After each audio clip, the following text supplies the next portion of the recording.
¿Cómo están? Nuevamente estamos en De la Región al Mundo, el programa de análisis internacional del Centro de Estudios Europeos de la Universidad de Concepción, que se transmite por las pantallas de Canal 9 Regional y con el apoyo de la Unión Europea a través de la cátedra Jean Monnet del proyecto Erasmus Mundus. Hoy día vamos a hablar de un tema, un concepto, una idea, ya nos dirán nuestros especialistas, una estrategia, de la cual mucho se habla, una palabra de la cual se usa, se abusa, se mal usa, y que es tan jabonosa al final para ver, bueno, cuál es el contenido de lo que estamos hablando. Me refiero al populismo. Y hoy día tengo el privilegio de contar en este capítulo con dos especialistas de nuestro país, pero que además ambos son internacionalmente conocidos por estos temas, por este tema tan importante. Me refiero a dos Cristóbal, a Cristóbal Rovira, especialista en este tema, conocido, insisto, internacionalmente, referencia pero absoluta en otros países, y que nos acompaña desde la Universidad Diego Portales, desde Santiago, a quien le doy las gracias por aceptar conversar con nosotros hoy día. ¿Cómo estás, Cristóbal? Muy bien, muchas gracias, Paulina, por la invitación.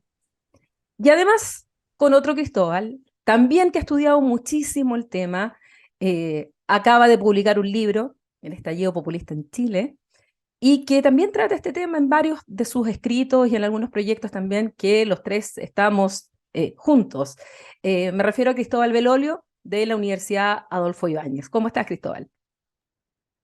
Un gusto, Paulina. Aunque no me voy a poner al nivel de Cristóbal Rovira en este tema, el libro se llama El momento populista chileno, El que momento analiza el populista chileno. estallido como una hipótesis probable. No me, Exactamente. no me quiero casar con una conclusión todavía. No te casaste con una conclusión, sí, ya te leí el libro, así que... Bueno, ¿para qué trataremos de que te mojes más? Bueno, partamos, Cristóbal, ninguno de los dos nos vamos a poner a tu nivel. Eres una eminencia en el tema, Cristóbal Rovira, y quiero que partamos por tus primeras. ¿Cómo le explicarías a una persona que nos está escuchando en un canal de televisión, que no tiene idea, pero escucha tanto de populismo? Bueno, y nos preguntará, bueno, ¿qué es el populismo? ¿Son todos populistas? ¿Todos los políticos son populistas? ¿Qué pasa con este concepto? ¿Qué diríamos como una primera aproximación para un público general? Mira, yo creo que la primera observación antes de entrar a la definición propiamente tal es que creo que la complejidad del fenómeno da en que es un concepto que es usado comúnmente en el debate político actual, sobre todo para denostar a quienes no nos gustan. Entonces, por ejemplo, una persona de derecha va a decir este liderazgo, este partido, esta cuestión es populista para criticar a alguien que es de izquierda, por ejemplo, y viceversa. Muchas veces la gente que es progresista o de centro izquierda no le gusta a alguien de derecha y va a decir este tipo es populista porque es autoritario, porque qué sé yo qué. Y lo que nosotros tratamos de hacer desde la academia, obviamente no existe la objetividad absoluta ni pura, pero tratamos de desarrollar marcos analíticos y conceptos que son objetivos en el sentido de que tienen que ser lo suficientemente claros para distinguir lo que es un perro de lo que es un gato, lo que es blanco de lo que es negro. Y por lo tanto tratamos de desarrollar conceptos en ese sentido que obviamente no son neutrales en un 100%, pero tratan de tener una relativa objetividad. Y por lo tanto no entran tanto en este debate político de a mi contrincante lo trato de populista o no. Y visto así, el concepto de populismo que ha venido ganando terreno en la ciencia política en particular es plantear de que el populismo es, la metáfora que utiliza es esto, son unos lentes a través de los cuales observamos la realidad, una ideología, y esos lentes, si yo me los pongo, voy a observar de que la sociedad va a estar dividida en dos grupos, en una élite que es corrupta y en un pueblo que es puro, y simultáneamente voy a plantear de que lo que tiene que hacer la política es respetar la soberanía popular. Entonces, en este concepto que yo estoy desarrollando, si ustedes se fijan, fíjense que el populismo no es ni de derecha ni de izquierda. Lo único que está diciendo la ideología populista, estos lentes, es que yo al observar la comunidad política veo buenos y malos. Los malos son la élite o las élites y los buenos es el pueblo en singular, y lo que tenemos que hacer es respetar los designios de ese pueblo. Bueno, después entraremos a ¿qué vamos a meter dentro del concepto de élite corrupta y qué vamos a poner dentro del concepto de pueblo virtuoso? Pero Cristóbal Belolio, esa es una visión, es una concepción que ha desarrollado sobre todo Cristóbal Rovira con Casmude, pero hay otras visiones, hay otras concepciones que entiendan al populismo de otra manera, más que de esta idea, ideología que nos podemos encontrar con otras formas de entender el populismo en la literatura. Sí, yo creo que el propio Cristóbal es el que más conoce de ese debate, más allá de que él es un representante, por así decirlo, paradigmático de lo que se conoce como el enfoque ideacional. Él también ha trabajado en varias compilaciones, introducciones, donde se presentan otras alternativas para pensar el fenómeno. Eh, yo no sé si comprendo a cabalidad la diferencia entre una u otra, creo que son fronteras más o menos porosas en algunos casos. Entiendo que algunos señalan que no es una mirada ideológica, sino más bien una estrategia política. Eh, Me imagino que desde ese punto de vista no se trata de cómo uno entiende el mundo, sino de qué manera considera que le puede sacar más rendimiento, quizás electoral, a una cierta retórica. Y me intriga otro enfoque, que quizás este se puede caracterizar como con un perímetro más claro, ¿cierto? Que es este enfoque como performático, sociocultural, como le han llamado algunos, ¿cierto? Que tiene que ver con que con que el populismo ya no es una mirada ideológica que distingue a la sociedad entre dos campos así enfrentados, héroes y villanos, eh, sino es una forma de enfrentarse a la discusión política en la cual habría una exaltación de lo plebeyo. En Chile diríamos de lo huachaca, ¿o no? ¿Cuál sería como el concepto, ¿cierto? Porque cuando uno habla como de low, de lo bajo, ¿cierto? No se refiere, a veces cuesta capturar qué se refiere. Lo vulgar a veces suena muy peyorativo, pero tiene que ver un poco con eso, ¿cierto? Como con esa celebración de lo huachaca, en contraste a todo lo que suena muy formalito, muy institucional, muy despersonalizado, muy objetivizado. Y ahí hay otras alternativas, pero me da la impresión, y aquí que Cristóbal me corrija, de que en todos estos casos, a pesar de que son enfoques distintos, pareciera que la distinción entre unos y otros, los míos y los tuyos, nosotros y ellos, pareciera estar en todas de alguna manera. Son como distintas maneras de articular el puzzle. Eh, pero esta división, esta dinámica como, no sé si la palabra es correcta, pero adversarial, para no decir antagónica y no como copiarle pareciera estar muy presente y que la distingue, creo yo, de enfoques más liberales de entender la política, que supuestamente son más consensuales. Aquí pienso desde la tradición, desde Rawls a Habermas, por así decirlo, esta idea como más deliberemos desde un punto de vista racional compartido, y en el populismo pareciera haber en todos estos enfoques una sospecha a que eso no es posible, de que de alguna manera hay que sincerar que tú y yo tenemos intereses y pasiones distintas, y esas son las que nos movilizan en política, y bueno, yo estoy del lado de los buenos y tú, lamentablemente, del otro. En ese sentido, Cristóbal Rovira, una de las, digamos, de estos autores o de estas tendencias fundamentales que han impregnado el debate, pero no solo el debate, sino también han inspirado a determinados partidos políticos o movimientos. Bueno, evidentemente es la escuela de Ernesto Laclau con Chantal Mouffe. Y también, como lo dice Cristóbal Belolio, cuando uno los lee y cuando te lee al mismo tiempo con Casmude, sobre todo, también uno observa esto que dice Cristóbal Belolio, que esta oposición entre un pueblo virtuoso y una élite corrupta también está presente en ellos. Pero sin embargo, tienen un aspecto distinto a el enfoque que le dan ustedes.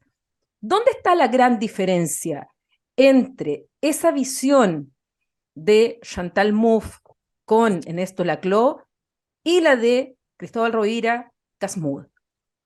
Para tomar las dos grandes escuelas que hoy día se leen, se inspiran partidos políticos, nos inspiramos mucho los que leemos y estudiamos esto y tratamos de entender lo que está pasando en el mundo. ¿Cuál es la diferencia? A ver, aquí yo lo primero que haría es retomar algo que decía Cristóbal Belolio antes, cuando él presentaba estos otros enfoques alternativos, cuando él hablaba de lo estratégico, de lo performativo, sociocultural, y como él bien indica, las diferencias, sobre todo estoy pensando para un público ilustrado que le interese este tema, pero que no sea un especialista, las diferencias son bien mínimas al fin y al cabo.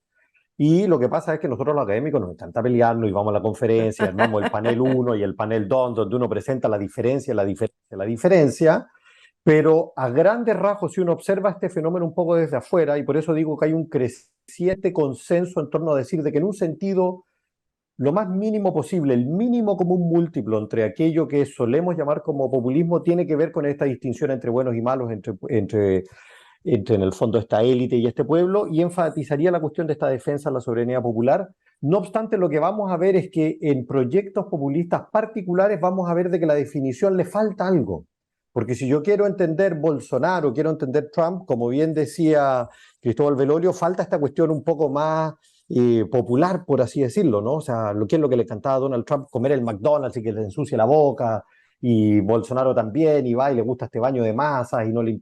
Entonces tiene esta cuestión, pero ojo, no todos los populistas son necesariamente así, pero hay muchos que sí. O simultáneamente, como decía Cristóbal Belolio, aparece la cuestión de la estrategia. ¿Donald Trump habla ese lenguaje populista porque lo cree? ¿O habla ese lenguaje populista porque resulta que le resulta funcional para su proyecto político? No lo sabemos, tendría que hacerle psicoanálisis a Trump, no soy psicoanalista y además que seguramente sería imposible hacerlo. Pero uno obviamente ahí empieza con este juego, es estrategia o discurso, pero en un sentido mínimo encontramos que esta definición es funcional para analizar estos distintos fenómenos. Y ahí, volviendo ahora a tu pregunta, Paulina, yo creo que lo mismo sucede un poco con el trabajo de Ernesto Laclau y Chantal Mouffe, de que yo me atrevería a decir de que el tipo de concepto que ellos desarrollan no es tan diferente de esta concepción de la cual estamos hablando ahora en un sentido mínimo. Sin embargo, hay un grado de diferencia, y el grado de diferencia creo que radica más bien en que ellos tienen una postura normativa. Y en el fondo lo que ellos tratan de plantear es que el populismo lo que viene a hacer es a poner en jaque un modelo de democracia liberal que en cierto sentido no está dando el ancho, que no está funcionando. Y lo que ellos plantean es que este populismo lo que viene a hacer es a corregir las disfuncionalidades de ese modelo de democracia liberal y puede ser visto como una oportunidad para una democratización de la democracia. Y esto también tiene que ver un poquito cómo han ido avanzando el pensamiento político de ambos, porque ellos llevan harto tiempo trabajando en esta materia. Y esto es mucho más claro, sobre todo en los últimos trabajos de Chantal Mouffe, donde ella dice literalmente que lo que hay que hacer es que, debido a la irrupción de estos populismos de extrema derecha, lo que hay que hacer es construir un populismo de extrema izquierda, que es el que podría eventualmente solucionar los conflictos que hoy existen en día en la democracia. Y yo creo que justamente porque esta es una postura normativa, aquí viene la segunda diferencia con el enfoque que yo he venido trabajando con Cass, pero ojo, muchos otros autores diría yo, es que lo que nosotros tratamos de levantar es un poquito más positivista, en el sentido que tratamos de levantar evidencia empírica para ver respecto a, por un lado, quiénes son los actores políticos que desarrollan estos discursos populistas, pero lo otro y que me parece muy importante es análisis empírico para ver quiénes son las personas que votan por estos tipos de actores. Y aquí hay una diferencia muy importante con la tradición que levanta Chantal Mouffe y Ernesto Laclau, porque ellos trabajo empírico no hacen de esa naturaleza, hacen trabajo empírico discursivo. Y esta cuestión me parece muy relevante y con esto cierro, porque los lleva a plantear hipótesis muy interesantes, pero que empíricamente no necesariamente son sustentables. Planteo lo siguiente, Chantal Mouffe va a decir, bueno, lo que hay que hacer es construir un populismo de extrema izquierda para en el fondo recuperar esos votantes de extrema derecha que antes votaban por la centroizquierda. Esto empíricamente es falso. Nosotros sabemos empíricamente de que aquellas personas de que votan por los partidos populistas de extrema derecha en Europa, por lo general, son personas que históricamente han votado por los partidos conservadores y cristiano-demócratas. En su mayoría, no son personas que votaban por el Partido Socialdemócrata. Y de hecho lo que ha venido pasando es de que esos votantes que antes votaban por la derecha convencional, hoy en día están votando por la derecha extrema. Desde el argumento de ella, lo que dice es cuando construyamos un populismo de izquierda vamos a recuperar esos votantes. Empíricamente sabemos de que esto no es así porque esos votantes nunca votaron por la izquierda.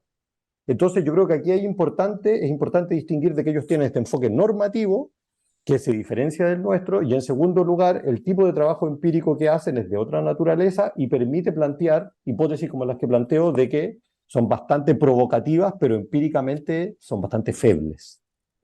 Escuchando a Cristóbal Rovira, Cristóbal Belolio, ustedes se llaman iguales, así que me va a ser un poco complicado este programa. Lo siento, tengo que decir los apellidos las dos veces, todas las veces.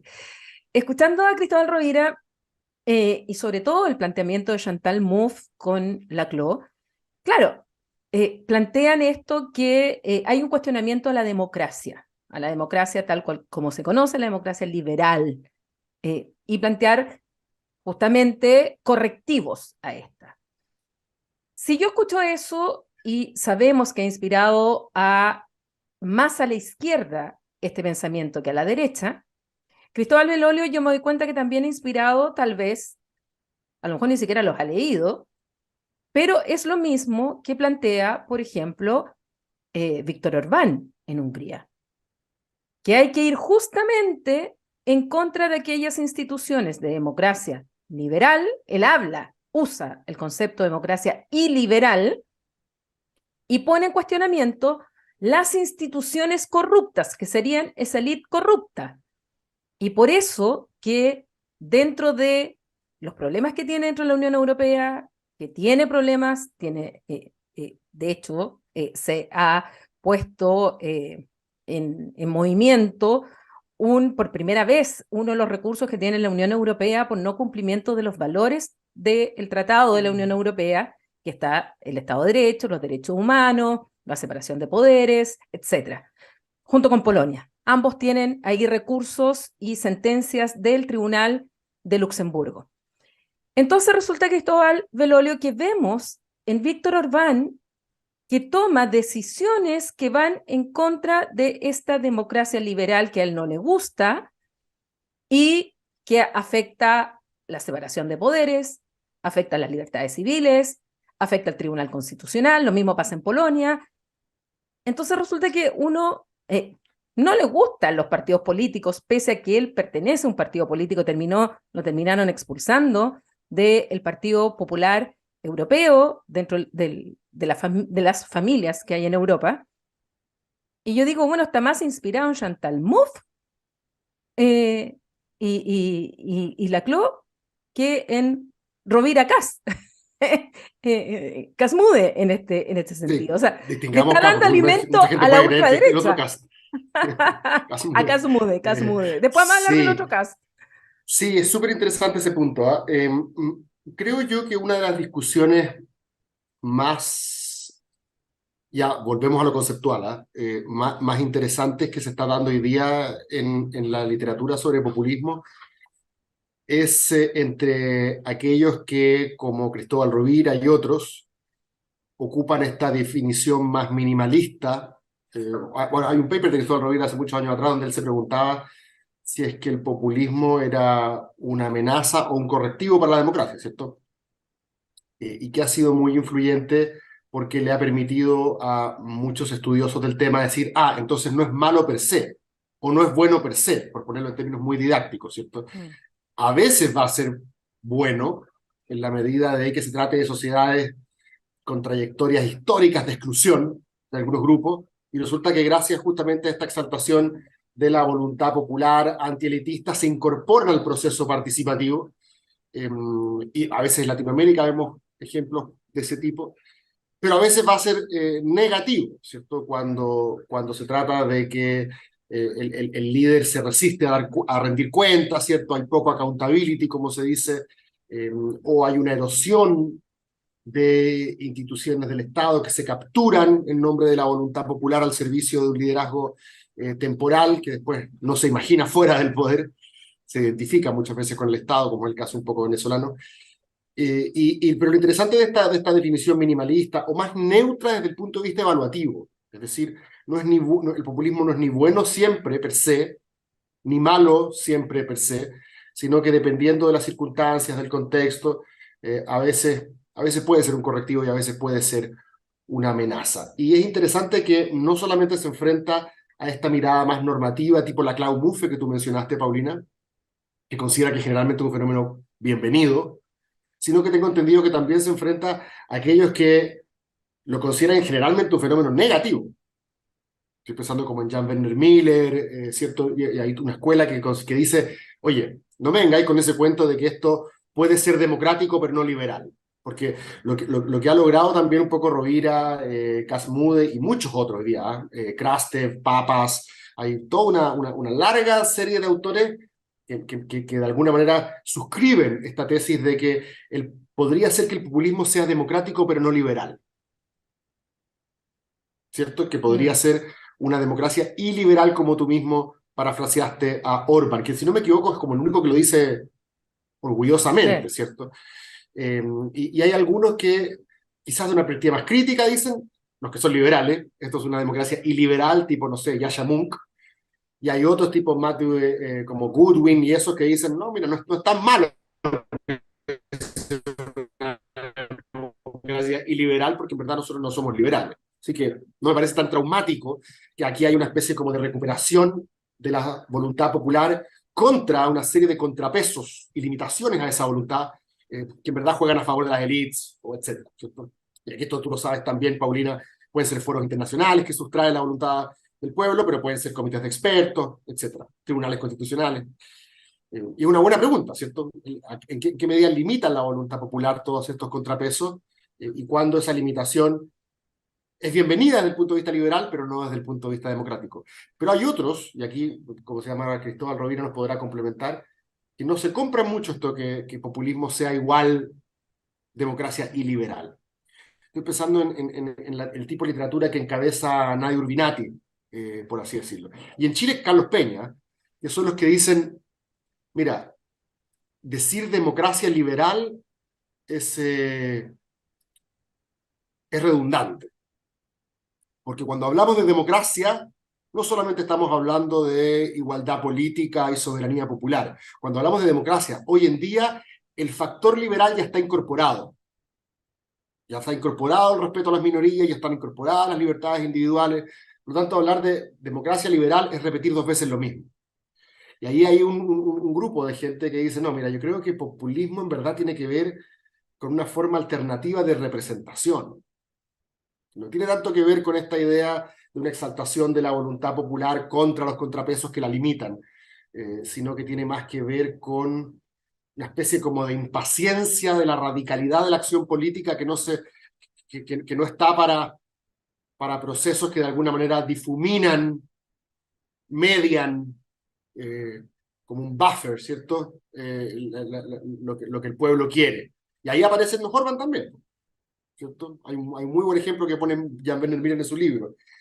Orbán decía en los debates que habían dos tipos de personas, los que se encuentran con un tronco tirado en la mitad de la carretera y no te permite pasar. Habían un tipo de personas son los que se bajan, miran el tronco y dicen, ¿qué hacemos? Y hay otros como él que se ponen a empujar al tiro.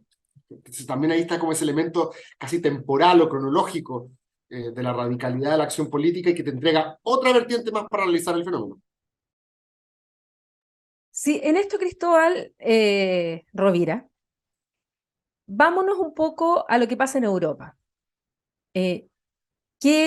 Porque, por un lado, ya ha llamado la atención incluso los medios de comunicación, ha habido algunas elecciones que a mí me parece increíble la atención que se le ha dado, porque si uno mira bien, la importancia concreta es poca, pero el simbolismo es muy grande.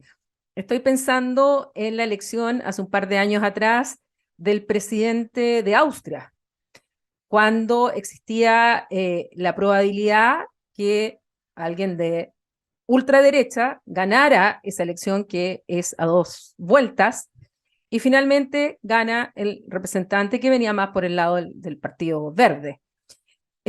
Pero hubo mucha tensión en esa elección cuando en realidad, si uno conoce un poco el sistema político austríaco, sabe que es una figura más bien sin competencias reales y que es el canciller que las tiene y todo, pero cobró importancia.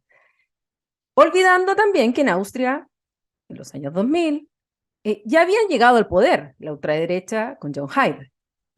Y ahí tuvieron, por parte de la Unión Europea, un cerco súper importante. Se le impusieron sanciones a Austria y tuvo una reacción Europa a esto. Y hoy día, bueno, vemos tú me dirás si las consideras populistas o no, a Giorgia Meloni, en el caso de Italia, haciendo coalición con Matteo Salvini, sumado también Berlusconi, que también podemos discutir si es populista o no, pero donde también en otros gobiernos han entrado con estas ideas más de extrema derecha, muy cercano al populismo, entendido como académicamente estamos hablando, y está pasando esto en Europa. O menos se habla del populismo de izquierda.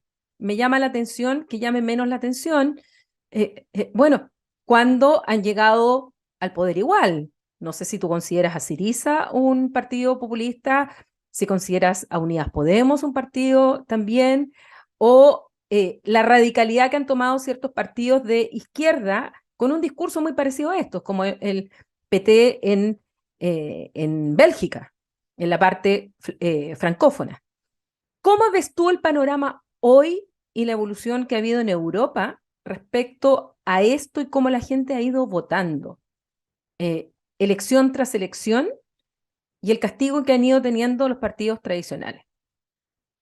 Es decir, Mira, Partido Conservador y claro, la socialdemocracia. yo creo que aquí la parte importante detrás de tu pregunta está justamente al final, de que creo que muchas veces nosotros nos enfocamos en analizar estos nuevos partidos, porque nos llaman la atención, estos nuevos líderes, los populistas, etcétera. Pero yo cada vez que me pasa de que me topo, por ejemplo, un estudiante muy joven que está empezando su doctorado y me dice, me interesa investigar algo sobre el partido X populista, qué sé yo qué, yo les digo, tenemos 100 investigaciones sobre esos partidos y las menos investigaciones que tenemos es sobre los partidos que son los más fome, los más viejos, pero que son los partidos que se han estado modificando, transformando, perdiendo votantes y producto de eso nos vamos a estudiar a los nuevos. Entonces aquí yo creo que lo primero que tenemos que tener en mente, y que seguramente después lo vamos a conversar por el caso de Chile porque es algo muy similar, es que una tendencia muy importante en Europa que ha venido creciendo a lo largo del tiempo es la fragmentación del espacio político. Nosotros estábamos acostumbrados a que en Europa existían los llamados partidos catch-all, los partidos atrápalo todo, que lograban conquistar nunca el 50%, pero se acercaban a ese monto. Por lo tanto, teníamos un partido muy grande que coalicionaba con un partido chiquitito y teníamos gobiernos estables. Entonces teníamos un partido cristiano-demócrata que sacaba el 40% de los votos, coalicionaba con un partido liberal, o teníamos un partido socialdemócrata que tenía el 40% de los votos, coalicionaba con otro, y eso es lo que le da estabilidad a ese sistema político. Esos partidos, atrápalo todo, han desaparecido hoy en día, y lo que tenemos es una fragmentación del espacio político. Cristóbal Belolio, que conoce más el caso del Reino Unido, me dirá, pero bueno, no, en el Reino Unido es diferente, pero no es tan diferente, porque lo que pasa en el Reino Unido es que tenemos un sistema electoral que privilegia a los grandes partidos, pero esos partidos están completamente divididos internamente, y de hecho, si pensamos en el Partido Conservador, sigue teniendo el 50% de los votos, en gran parte por ingeniería electoral, pero es un partido de que está cruzado por 3, 4 grandes vertientes. Y esa fragmentación del espacio político es uno de los rasgos que quedó para llegarse, y podríamos tener una conversación mucho más larga de cuáles son sus orígenes, etcétera, pero grandes rasgos aquí yo creo que lo que es importante de considerar es que normalmente nosotros pensábamos que el espacio político se articulaba en la gran disputa sobre más Estado o más mercado, y eso sigue siendo relevante, pero hay una segunda línea de conflicto que es tanto más importante que esa conflicta por disputas materiales, que son conflictos de tipo cultural más bien, y que tiene que ver con posturas más progresistas frente a temas valóricos y culturales como la inmigración, como los derechos de los homosexuales, como temas de género, etcétera, y posturas más conservadoras. Y eso nos hace tener un mapa político que es mucho más complejo y que los partidos políticos se han ido moviendo y el espacio se va fragmentando en estos distintos partidos políticos, ¿no? Y es aquí donde aparecen estas fuerzas populistas, tanto de extrema derecha como los partidos de extrema izquierda. Y ahí, para cerrar y responder tu pregunta, lo que ha pasado es que los partidos populistas de extrema derecha se han venido consolidando a lo largo y ancho de prácticamente todo el continente europeo. A inicio de los 80 este era un fenómeno que estaba presente en Francia con el Frente Nacional, en Austria con el Partido de la Libertad, pero hoy en día, inclusive países que por mucho tiempo se creyeron que eran inmunes a esto, estoy pensando en Alemania, estoy pensando en España, también vemos de que aparecieron estos partidos populistas de extrema derecha. Y por lo tanto no es casualidad de que haya mucha investigación sobre estos partidos, mucha preocupación también, mientras que los partidos populistas de extrema izquierda son mucho menos exitosos electoralmente. De hecho, son pocos los países de Europa occidental donde tenemos estos partidos. España es un caso, Grecia es otro caso, en Alemania, en Holanda, Francia, pero ahí paramos de contar. No tenemos muchos más países donde los partidos populistas de extrema izquierda han ganado terreno. No obstante, la izquierda sí se ha fragmentado entre una socialdemocracia, entre partidos verdes y a veces estos partidos populistas de extrema izquierda también. Cristóbal Belolio, vámonos a América Latina. ¿Cuál es tu percepción? ¿Está pasando lo mismo que en Europa, que es la consolidación de los partidos populistas de ultraderecha? ¿O es una mezcla con la consolidación de los populismos de extrema izquierda? Teniendo en cuenta que creo que hay un factor en común, que es que los partidos tradicionales están perdiendo votación, los partidos tradicionales están siendo castigados elección tras elección, pero ¿qué diferencia ves tú, observas tú respecto a lo que pasa en Europa, aquí en América Latina? Después entraremos directamente a Chile. Sí, sí, yo no soy experto en sistemas de partidos en América Latina, ¿eh? Y Cristóbal también me podrá corregir aquí si me equivoco, pero me da la impresión de que nosotros en la región no tenemos una tradición de estabilidad de sistemas de partidos. Dicho de otra manera, tenemos menos de qué quejarnos porque estamos más o menos acostumbrados a lo que podríamos llamar, a lo que los politólogos llaman la alta volatilidad de los partidos, ¿cierto? Salvo el caso de Chile, que siempre se mira como una especie de excepción, aquí hay toda una discusión, somos tan singulares o no, ¿cierto? La literatura más mainstream dice, no, Chile, por su fortaleza institucional, es un sistema de partidos estable, no ha sido presa del populismo en el siglo XX, XXI. Hay otros, del mismo Cristóbal Rovira, que dicen, bueno, no sé si será tan así, ¿cierto? Hay varios experimentos en el siglo XX que se parecen bastante a lo que en otros lados llamamos populismo. Pero bueno, no quiero entrar en ese debate. Mi pregunta sencillamente es si es que estamos viviendo algo similar desde el punto de vista de la erosión de los partidos tradicionales, si es que en realidad no tenemos tantos partidos tradicionales, por lo menos con la fortaleza como uno suele pensar a los partidos tradicionales en Europa. Dicho eso, creo que, y aquí la pregunta interesante para saber quién aprende de quién, ¿cierto? El populismo muchos consideran, los historiadores sobre todo, ¿se han dado cuenta? Los historiadores son muy dados a mirar más allá del caso norteamericano del siglo XIX o el caso ruso. Siempre dicen que es Latinoamérica el crisol, el laboratorio del populismo, ¿cierto? Las famosas tres olas, ¿cierto? La de los 40-50, con Getúlio Vargas, ¿cierto? Perón. La segunda, algunos llaman neopopulista a veces, porque esta combinación con la tecnocracia neoliberal, Menem, Fujimori, Color de Melo. Y la tercera, la que algunos medios llamaron la ola rosa, para no decir que era roja, ¿cierto? Que es la de Chávez, Correa, Evo, los Kirchner, y que de alguna manera tiene como expresiones tardías ahora. Como que López Obrador de alguna manera pudo haber llegado al poder en ese entonces, llegó más tarde, pero hay muchos que lo consideran más o menos parte del mismo ecosistema, ¿cierto? Me pregunto si lo que está ocurriendo hoy en algunas partes de Latinoamérica tiene que ver o no con lo mismo. El otro día me llamaba la atención porque hay una politóloga argentina que trabaja en Chile, que decía que ella no creía que lo que estuviéramos viendo, Paulina, en el último tiempo fuera necesariamente un giro a la izquierda, sino que había que leerlo mucho más como un castigo a la incumbencia. Es decir, el que tiene pierde. Y esto pareciera estar muy vinculado a la investigación empírica que están haciendo muchos politólogos, entre ellos Cristóbal Rovira y Carlos Meléndez de Perú, que han escrito sobre esto, sobre este fenómeno de las identidades negativas. ¿Cierto? Coloquialmente, o sea, yo lo ponía en una columna el otro día, ¿de qué se discute que yo me opongo? O sea, lo que a mí realmente me moviliza, básicamente, no es tanto una afiliación a ciertos colores, a ciertas figuras, a ciertas políticas, a cierta ideología, sino que lo único que yo sé es que me defino contra eso. Y si esto es lo que está ocurriendo hoy día en Latinoamérica, me pregunto cómo conversa con este fenómeno adversarial llamado populismo. Me imagino que tendrá harto que ver. Yo ya estoy viendo el plebiscito de salida en Chile de la nueva constitución. Si antes los malos eran unos, ahora van a ser otros, pero lo importante es siempre identificar quiénes son los malos. Yo creo que fue un error, aquí me anticipo, creo que fue un error que el plebiscito de salida de este nuevo proceso sea de nuevo a favor o en contra, apruebo o rechazo, porque van a movilizar, creo yo, todos los sentimientos negativos contra el establishment político. Esta va a ser la constitución de los políticos. Y eso creo que era problemático y que había que buscar otra estrategia. Así que la dejo ahí nomás dando bote. Creo que en Latinoamérica pareciera que eso es lo que está pasando. Se está consolidando el fenómeno de las identidades negativas y dejo abierta la pregunta de cómo conversa esto con el fenómeno populista. Mm. Tomo justamente tu última intervención. Cristóbal Rovira, estamos votando, y ya entremos a Chile, estamos votando contra. Las últimas elecciones están sencillamente no motivando un voto de adhesión, sino que la gente está movilizándose para votar en contra de algo, porque si es así, es preocupante como fenómeno, porque una de las gracias de la democracia es que justamente la deliberación es para pensar el país mejor que tú quieres, el bienestar que tú quieres, las autoridades que representan lo que tú piensas y que si estuvieras en ese lugar, tú tomarías esa decisión por el bien de algo.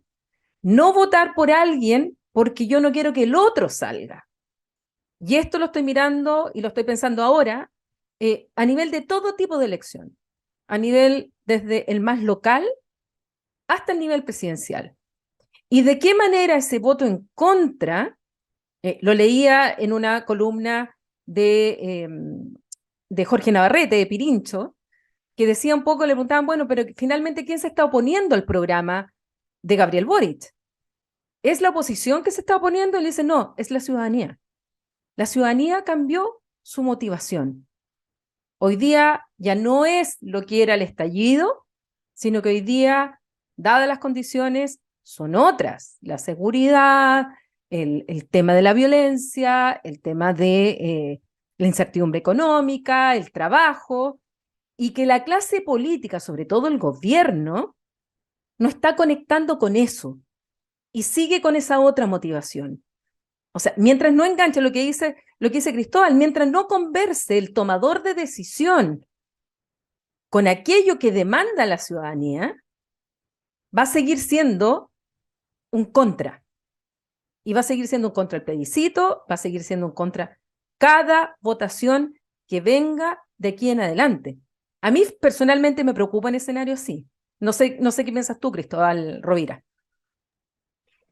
A ver, yo creo que hay distintos elementos que distinguir aquí. Yo creo que el primer elemento importante de enfatizar aquí, que es como dicen los gringos, el de elephant in the room, es el tema de la participación electoral. Y esto es muy importante porque modificamos el régimen de participación electoral en Chile recientemente. Nosotros hemos tenido un sistema de participación electoral voluntario, o sea, sabemos que de los 90 en adelante era un sistema obligatorio, pero con una trampa, y raya para la suma lo que sabemos es que los niveles de participación electoral han venido cayendo de manera sistemática a lo largo del tiempo. Y esta cuestión es muy importante porque en las últimas elecciones hemos llegado a niveles que con suerte rondan el 50% de los votos. Y esta cuestión se tiende a pasar por alto. Cuando fue la primera vuelta electoral y ganó Kast la primera mayoría, muy seguido de cerca de Boric, el titular que muchas veces aparecía y que muchos analistas también vendía es la elección más polarizada de Chile desde el retorno a la democracia. Que es un titular absolutamente antojadizo, porque fíjense ustedes que para la primera vuelta electoral participó el 47% de las personas. O sea, el 53% de las personas se quedó en la casa.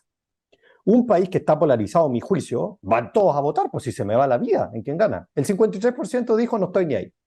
Del 47% que participó, la primera mayoría la sacó Kast, que fue el 20 y algo, que si se traduce a el voto real es el 13%. José Antonio Kast movilizó al 13% de los chilenos y Boric movilizó al 11% de los chilenos en la primera vuelta electoral. Ese fue el peso electoral que tuvo cada uno de esos candidatos. Y lo que pasa después es que vamos a una segunda vuelta, y en la segunda vuelta las personas dicen, ya, estos son los dos que pasaron, vamos a ir a votar o no, y subió la participación electoral, pasó del 47 al 50, creo que bordeó el 55, lo cual es una buena noticia porque participa mucha gente, y yo creo que eso es una buena señal para la democracia, sube, y mucha de la gente que fue a votar por Boric, que fue el ganador, no votó porque quería Boric, sino que votó por el mal menor, porque entre votar por Boric o votar por Kast, fueron a votar por Boric. Pero esas son personas que automáticamente al día siguiente, si usted les pregunta, ¿aprueba al presidente? Va a decir, no, no lo apruebo. Porque yo voté por él porque entre A y B me escogí por este, pero no me gustan sus ideas. Entonces creo que esta cuestión es muy relevante porque la tendemos a pasar por alto. Y esta ha sido una constante desde hace mucho tiempo porque los niveles de participación electoral han venido bajando. Es parte del problema que tuvo Piñera, es parte del problema que tuvo Bachelet, que creyeron de que habían grandes mayorías detrás de ellos, pero nunca existieron esas grandes mayorías y no supieron leer lo que estaba allí sucediendo. Entonces creo que este tema del voto negativo y del voto castigo es muy relevante. Pero simultáneamente se conecta con otra cuestión que también Cristóbal decía, de que es mucho más fácil movilizar contra algo. El movimiento No Más AFP prendió muy bien. ¿Por qué? Porque todos los chilenos no nos gustan las AFP. Pero si a los chilenos les preguntamos qué es lo que queremos, si no es la AFP, es un lío, una bolsa de gato, porque unos te van a decir una AFP corregida, una cuestión que no se llama AFP, otros que sea el Estado, qué sé yo qué. Entonces es muy fácil ponerse de acuerdo respecto a qué es lo que no queremos, pero ponernos de acuerdo respecto a qué es lo que queremos es mucho más complejo.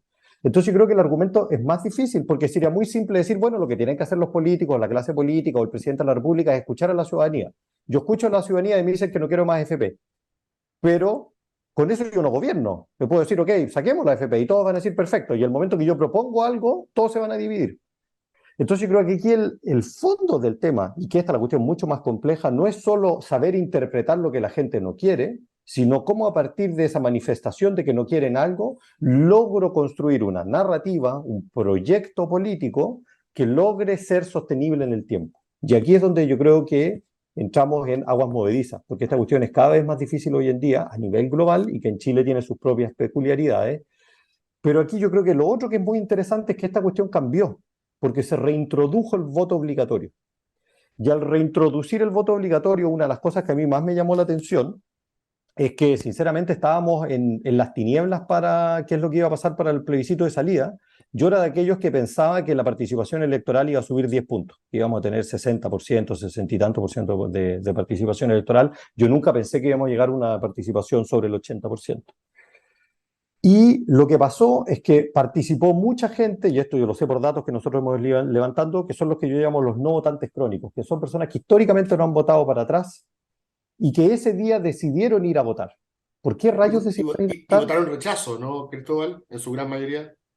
La gran mayoría de esas personas votaron rechazo, pero aquí viene el punto interesante. ¿Por qué votaron rechazo?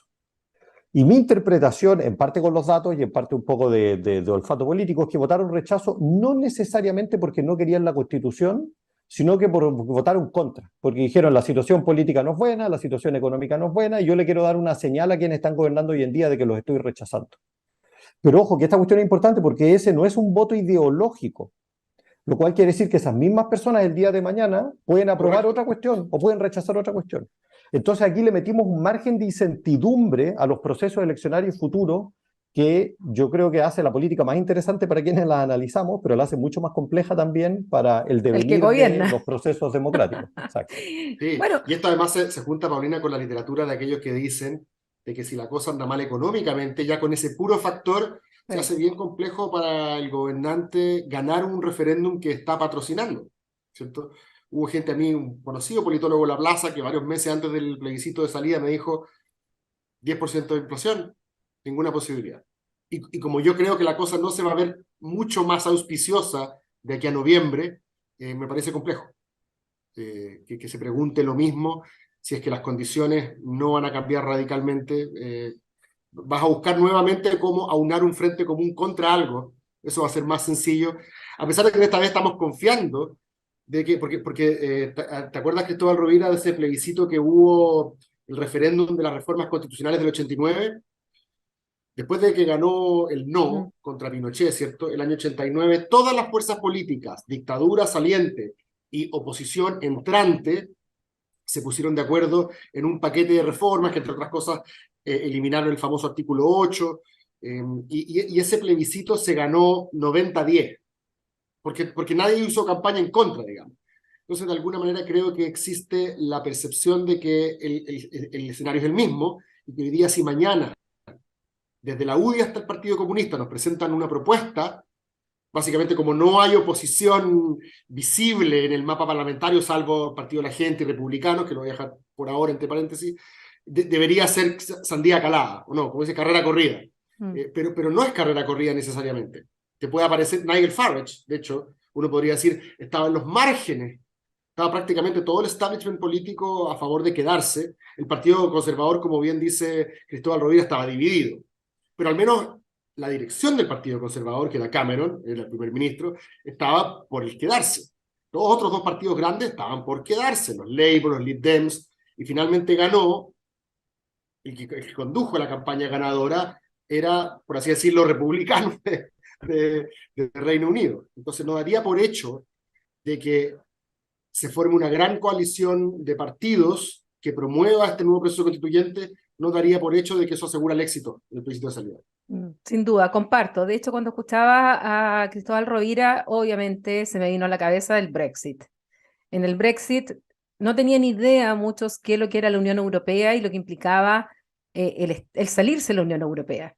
Votaron contra Cameron, votaron contra el gobierno, votaron porque estaban enojados porque les habían aumentado los fees en las universidades, votaron no contestaron la pregunta. Y en el referéndum muchas veces ese es el riesgo, que por muy clara que sea la pregunta, las personas no necesariamente al votar contestan la pregunta, contestan lo que quieran. Y eso claramente, cuando lo planteas en apruebo o rechazo, sí o no, es un factor que va a pesar si el ambiente sociopolítico y económico en particular no es bueno y las personas quieren manifestar su descontento por lo que sea en esa papeleta y que no necesariamente va a ser por la Constitución, va a ser por cualquier otra razón.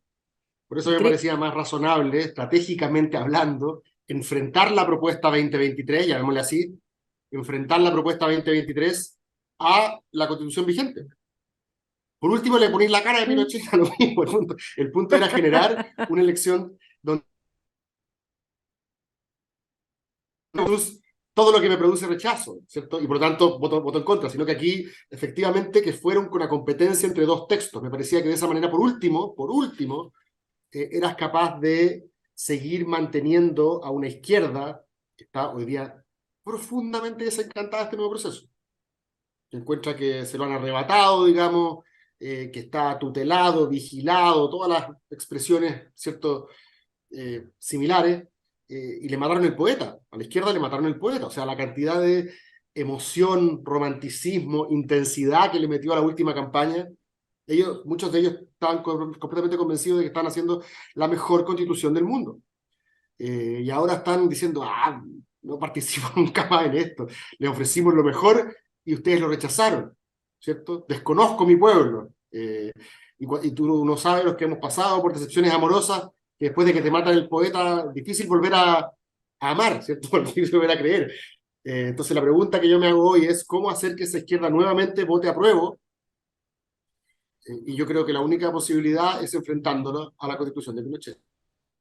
Bueno, súper interesante. Yo me quedaría, pero conversando mucho más rato. Los dejo desde ya invitados más adelante para otro capítulo de La Región al Mundo.